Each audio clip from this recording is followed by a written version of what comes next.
Jonathan. I'm Lauren's older brother. No, I don't really play for people. She lives right over there, so, I play late at night, and I guess I try to play quiet so I don't bug her, but I guess she actually likes it when I play. In early December, Lauren went to her volleyball practice. When she got home, she said, I really don't feel well. She started running a fever. But by Monday, I could tell she wasn't bouncing back.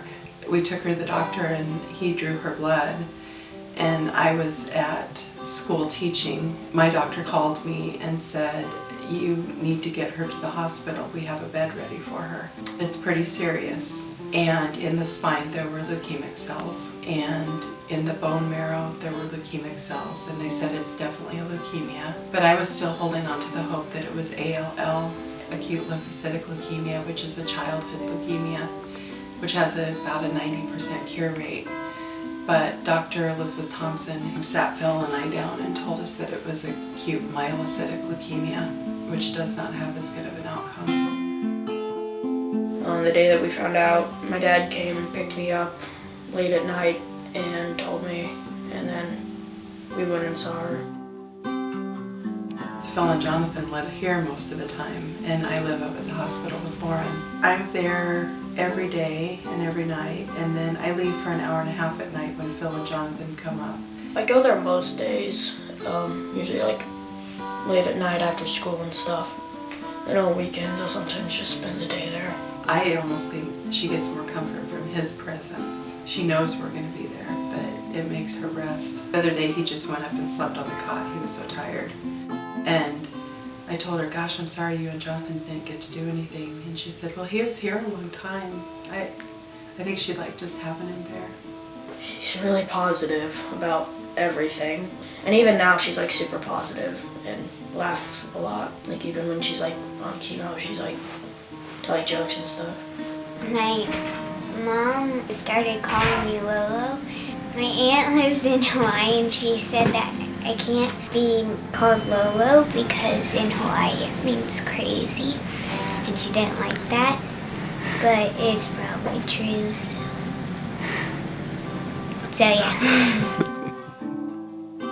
The room, it's got all these decorations and pictures of her friends and stuff, and it's actually kind of happy when she's feeling good and hopeful. Well, ever since I was born, I like giraffes. Oopsies. When I was born, my grandma went out and got me a giraffe. And she didn't even know that I like giraffes because I was just born. I really don't listen to a lot of music, but if I do, I listen to Taylor Swift. For Christmas, my mom and a friend's mom got tickets for her and her friend to see Taylor Swift. Just a few days actually before Lauren got diagnosed. And so Christmas came, and there's still presents in the closet that are unopened. We didn't really have a Christmas. I decided that it would be better not to tell Lauren that she had tickets to Taylor Swift. She wouldn't be able to go, so we just didn't tell her at all. Lauren's not really going to be out of the hospital until June, and the concert's in March. We just didn't bring it up, and now we're trying to make up for that by getting Taylor to come. They've approached her to do Make-A-Wish, and she's just thinks that she doesn't need all that. She doesn't like a lot of attention on herself. I'm pretty shy. She just said, I want to go back to school, I want to play with my friends. If I had a wish, that's what I'd want to do. Well, I miss them, and I miss my teacher. And it sounds kind of weird, but I like doing homework sometimes. But when she's in her room and she's being 10 again, in the middle of the chemo, she has her iPad on and she has Taylor Swift's new album, Red, and she's memorizing the songs and she's drawing and she's painting and she's Lauren again. And I know that Taylor Swift's music is very inspirational to Lauren. I think it's similar to the way she feels about her brother with the guitar sound in the background, which is very soothing to her. If we could get Taylor to just come visit and spend a moment with Lauren, I think that it would be pretty powerful for Lauren. Your music is like one of the things that like cheers her up and gets her through like the bad days and stuff, and you're just an inspiration to her, and she really, really likes you, and you should come see her.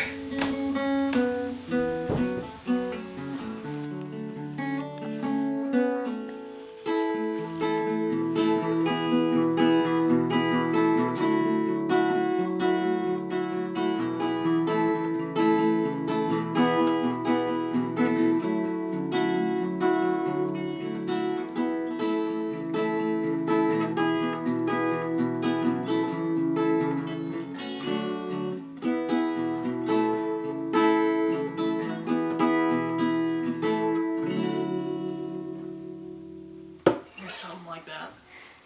Or something like that. That's what you say at the end of something awesome.